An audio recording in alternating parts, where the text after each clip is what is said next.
कि ऐ श्याम तेरी मुरली की कसम, हम तुमसे मोहब्बत कर बैठे, इस दिल के सिवा कुछ और न था, ये दिल भी तुम्हारा कर बैठे।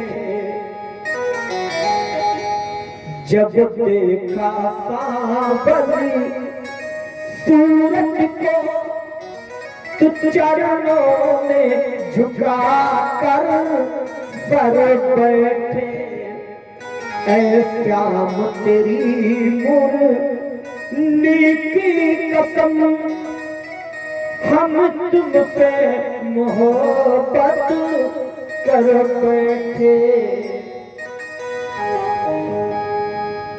जी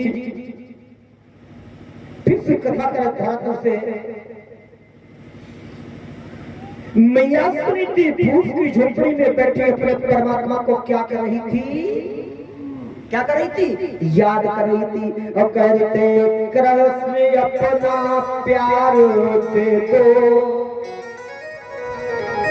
कि कृष्ण अपना प्यार दे दो, कृष्ण अपना प्यार दे दो, श्री कृष्ण अपना प्यार दे दो,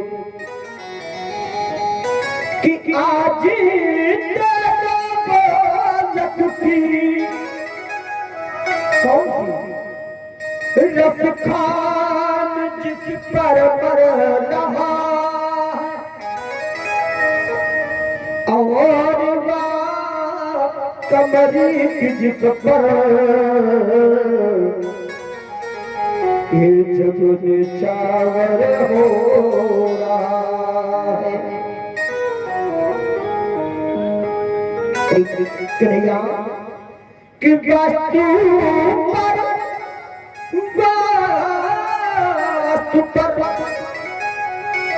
वास्तु पर नहीं जाति पर हमको नित्य अधिकार दे दो, कृष्ण अपना प्यार दे दो,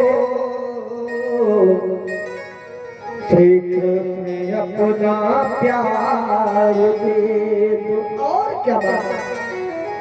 एक लिया जानते हो कि सिंधु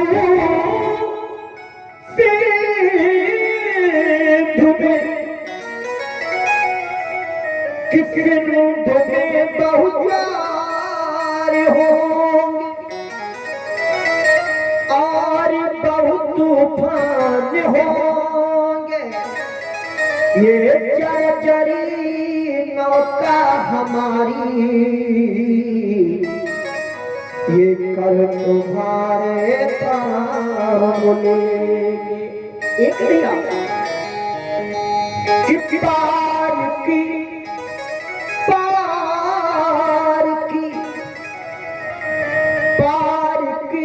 इच्छा नहीं, मुझको मेरा मझधार दे दो, कृष्ण अपना प्यार दे दो,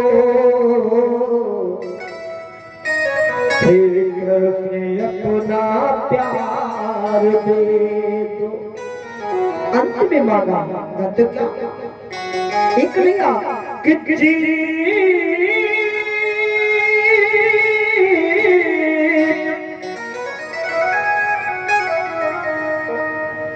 जीत तुम मोहन गए, एक लिया तुम जीत गए और मैं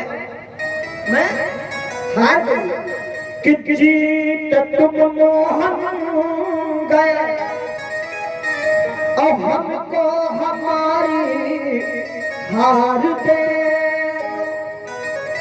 क्या माना? हार। और एक बात तो बताओ, ये हार भी बड़े भाग्यशाली लोगों को मिलती है।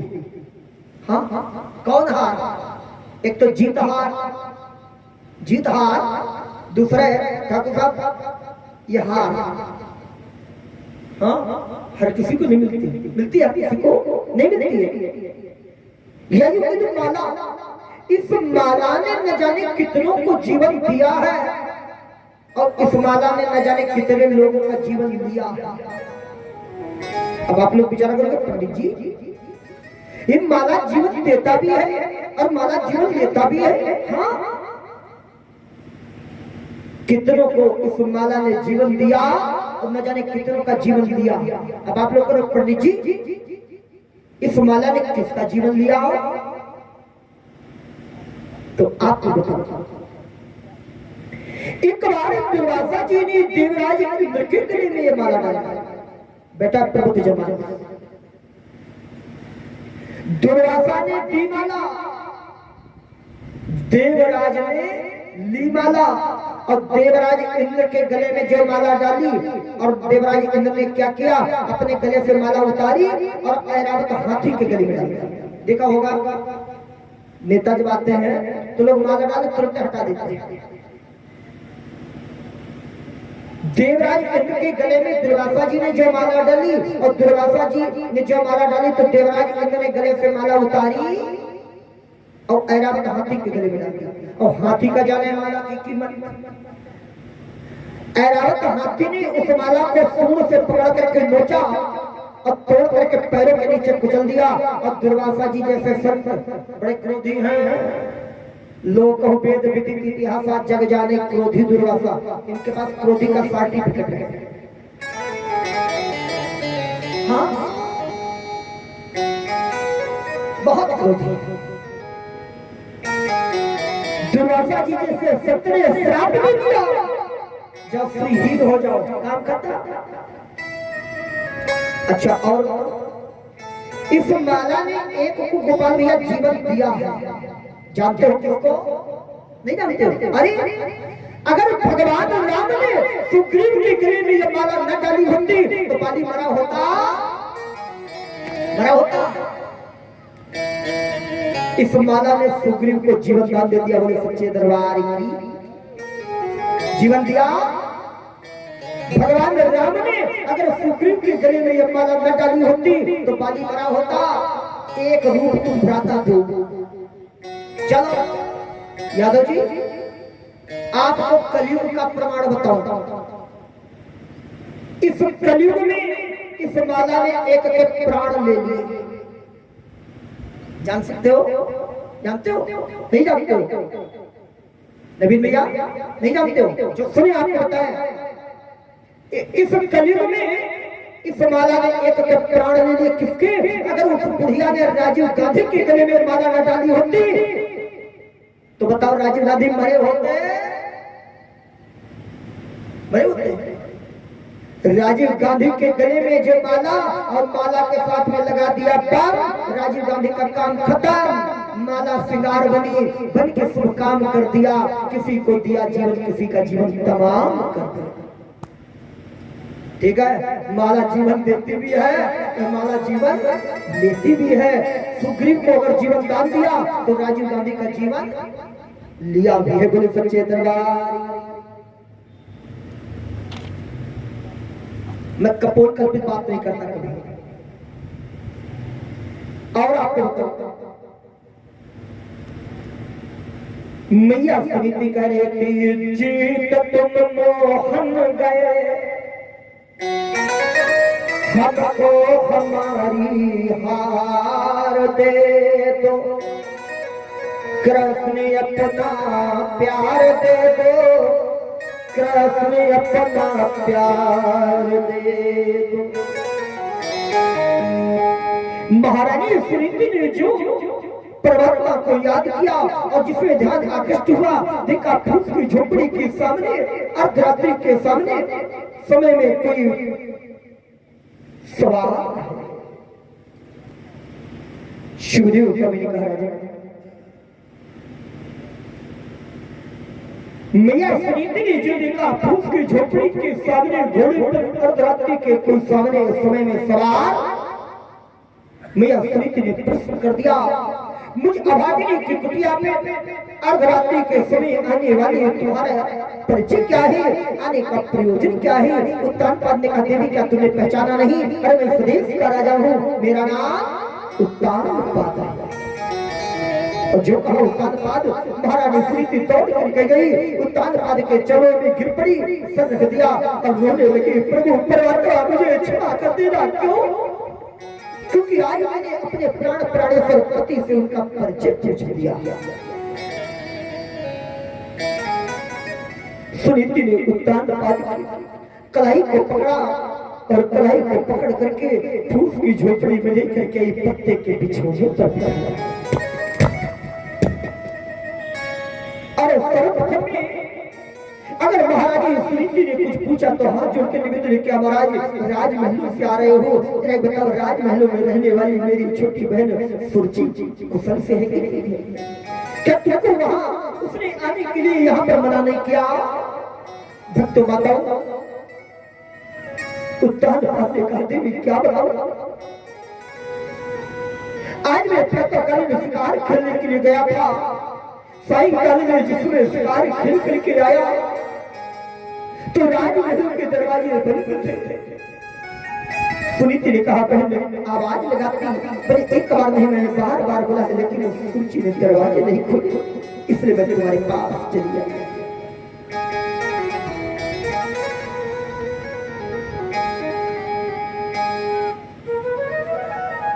सुनीति ने विचार किया, जब आप प्रातःकाल में शिकार खेलने के लिए गए थे, सायंकाल में शिकार खेल करके आई और जब बहन सुरुचि ने दरवाजे नहीं खोले तो आपको तो क्षुधा लगी होगी। क्षुधा माने भूख लगी। एक पत्ते पर जौ की रोटी को लेकर के रख दिया, महाराज भोजन करो। और भक्त बताओ, जैसे जौ की रोटी से एक गिलास को तोड़ा, उत्तानपाद ने अपने जिब्या पर रखा, मुख में रखा, वो जौ की रोटी उत्तानपाद के जिब्या पर चढ़ने लगी। उत्तानपाद के नेत्रों में आंसू आ गए। अरे सुनीति, जब ये जौ की रोटी हमारी जीभ पर छिद रही है तो जौ की रोटी तुम्हारी भी तो जिब्या पर छिदती होगी। मैंने बार बार मना किया, लेकिन तुमने मेरी कहने को नहीं माना। मैं तो अपने भाग्य बिहारी से कामना करता हूँ, मेरे ठाकुर सबको दे देना, लेकिन किसी भक्त के जीवन में कभी मेरे परमात्मा गरीबी बदले। अरे गरीबी दे देना कोई बात नहीं, लेकिन किसी भक्त के जीवन में बदनसीबी न देना मेरे। कि आज भगवान गरीबों के घर आएंगे, घर आएंगे, जिनके खाली है दामन वो घर जाएंगे, घर जाएंगे।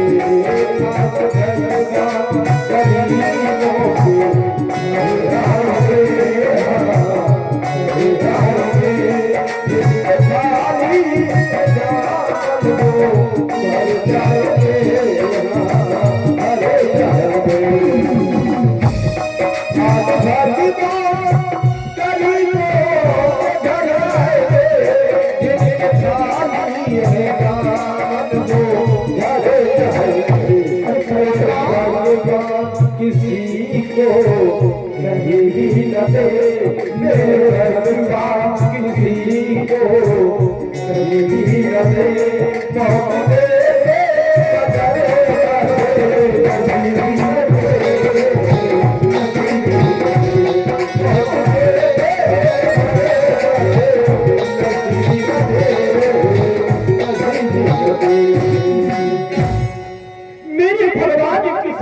गरीबी न दे,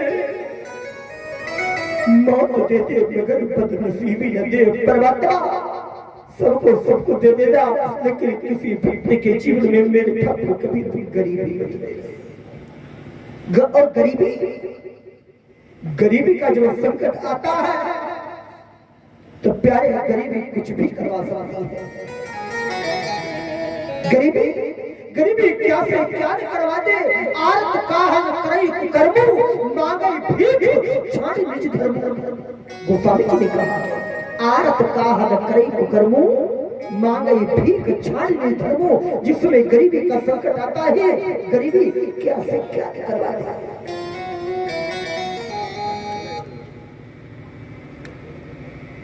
और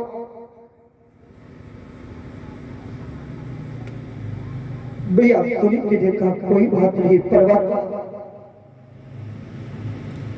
भगवान की कुछ ऐसी कृपा हुई कि किसी रात में महारानी सुनीति ने गर्भ को धारण किया। इंद्र महाराज उत्तानपाद राजमहल में जाकर के पहुंचे तो समय आने पर राजमहलों में रहने वाली छोटी रानी सुरुचि ने भी गर्भ को धारण किया। समय आने पर दोनों रानियों ने एक एक पुत्र को जन्म दिया।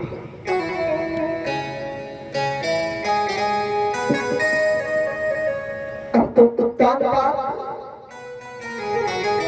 ने सुना मेरे घर में पुत्र का जन्म। एक बात और बताओ, अब तो आचार्य लोग जाने लगे, बता कहां? राजमहलों की ओर। क्यों जानते हो? फरमिया आचार्य पंडित लोग वहीं जाते हैं जहां मोटी गड्डी की व्यवस्था होती है। हाँ दत्ता,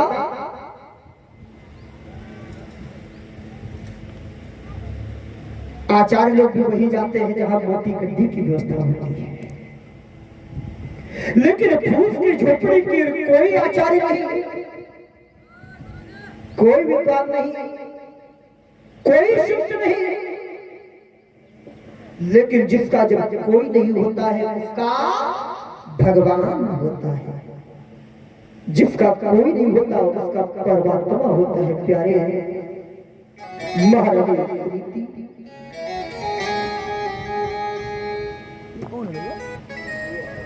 अच्छा शंभू, वाह भैया वाह।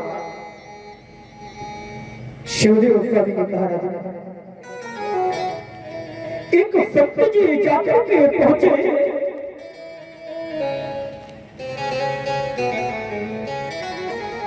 और जिसमें जाकर के पहुंचे संत जी भूख की झोपड़ी के पास में कहने लगे, मां भिक्षा क्या किया? महारानी सुनीति भूख की झोपड़ी से बाहर निकली और संत जी से कहा, महाराज मैं क्या तुमको दूं? मुझे भागने की कुटिया में कुछ नहीं है। संत जी ने कहा, मैया ये सोना चांदी मैं ना चाहूं तेरे थाल का। ए भैया ये सोना चांदी मैं ना चाहूं तेरे थाल का। तरस करा दे भैया अपने लाल का। सोना चांदी मैं ना चाहूं तेरे थाल का। तरस करा दे भैया अपने लाल का। सोना चांदी मैं ना चाहूं तेरे थाल का। सोना चांदी मैं ना चाहूं तेरे थाल का।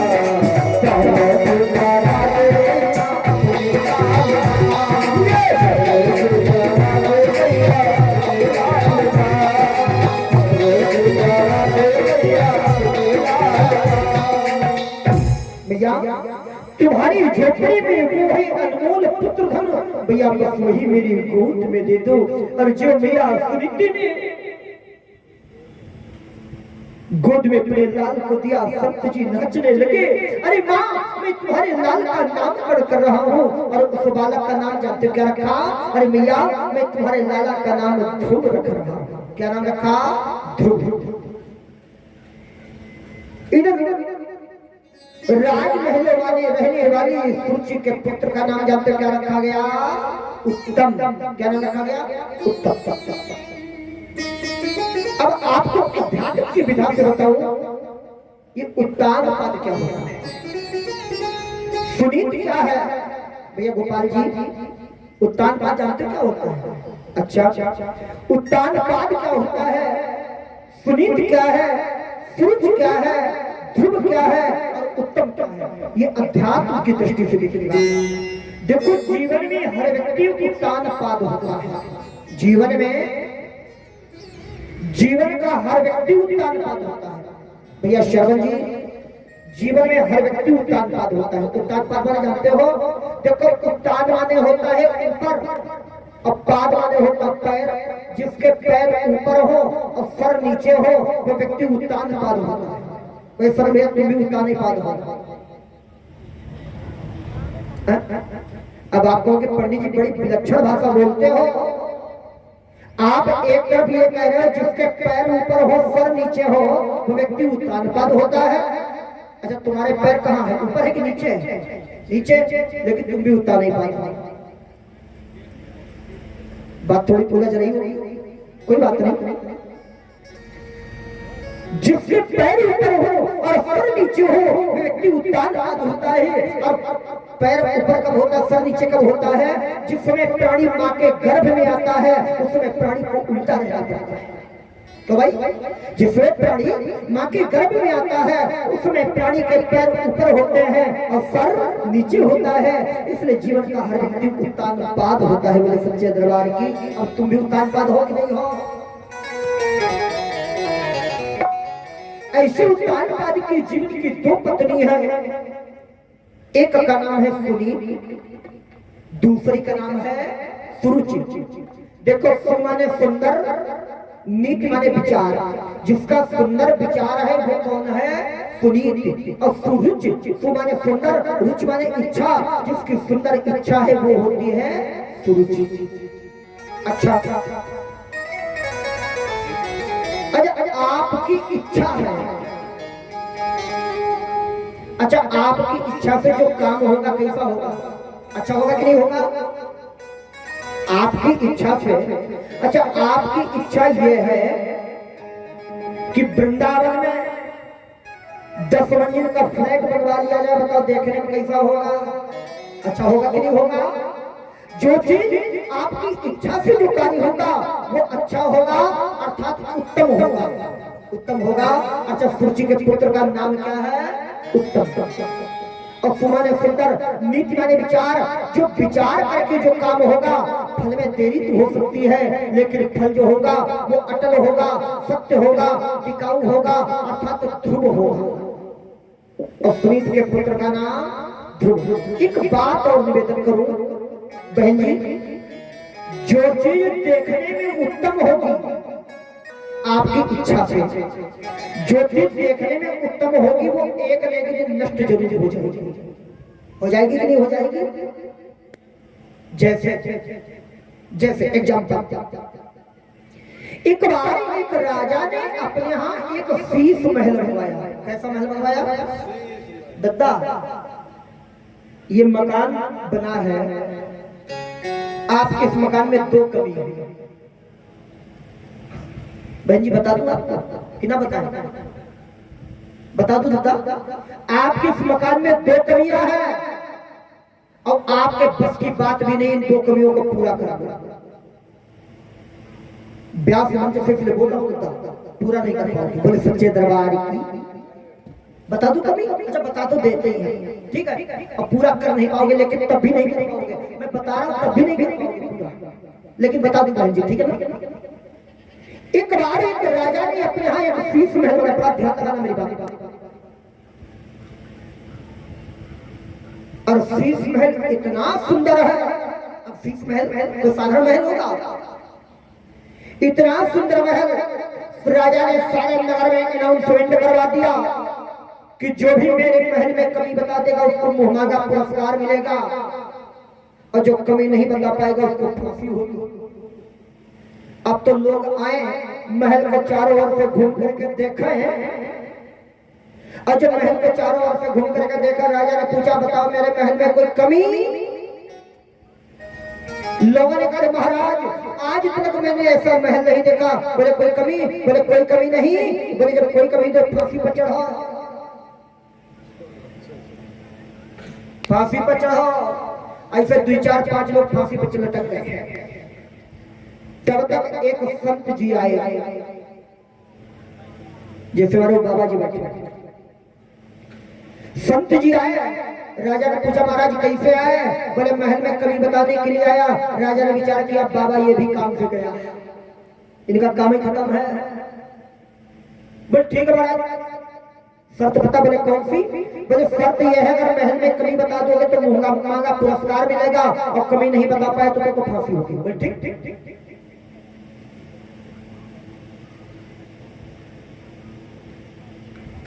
अब संत जी ने चारों ओर से महल को घूम करके देखा।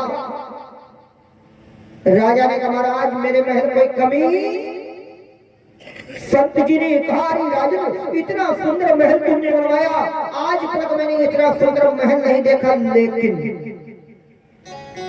और जहां पर लेकिन लग जाए मामला टक जाए। बोले लेकिन क्या है?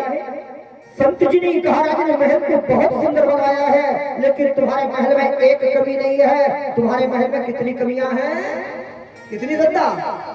2 कमी है, और आपके भी इस मकान में 2 कमी है। बोले सच्चे दरबार की बताओ बहन जी कौन सी कमी है? आप बता दे। चलो ठीक ठीक। संत जी ने कहा राजन महल में बहुत सुंदर बनवाया है, लेकिन तुम्हारे महल के अंदर 2 कमियां हैं। राजा ने कहा महाराज आप तक किसी ने एक कमी नहीं बता पाई, अब तुम बता रहे हो मेरे महल में 2 कमी, जल्दी बताओ। अब सुनिएगा बड़ा गौर से। 2 कमियां आपके भी मकान में। हाँ हाँ राजा ने कहा महाराज कौन सी कमी है?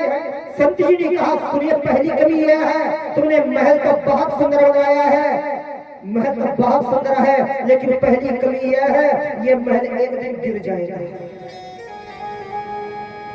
अच्छा बताओ गिरेगा कि नहीं गिरेगा? आज गिरे और चाहे 1000 साल बाद गिरे, लेकिन दत्ता ये महल तो बहुत सुंदर है, लेकिन ये महल एक दिन गिर जाएगा। गिर जाएगा कि नहीं गिर जाएगा? और दूसरी कमी यह है इसका बनवाने वाला भी मालिक एक दिन मर जाएगा। क्या रोक सकते हो इसको? 2 कमियों को पूरा कर सकते हो?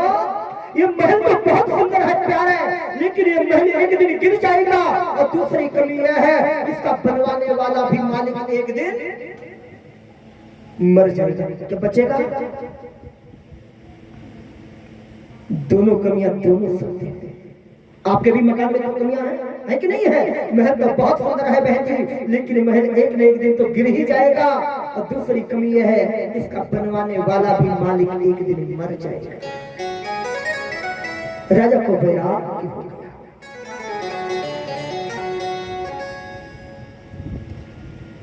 जब तक तुम परमात्मा में लीन नहीं होंगे, जब तक आपका मन परमात्मा की शरण में नहीं जाएगा, तब तक ऐसे संसार में भटकते रहेंगे।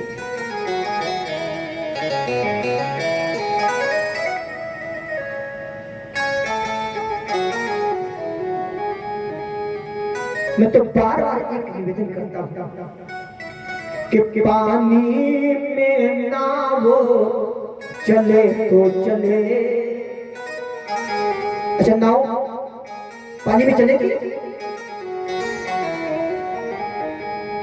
अच्छा नाव में अगर पानी चलने लगे तब क्या होगा? कि पानी में नाव चले तो चले, लेकिन मत नाव में पानी आने दो।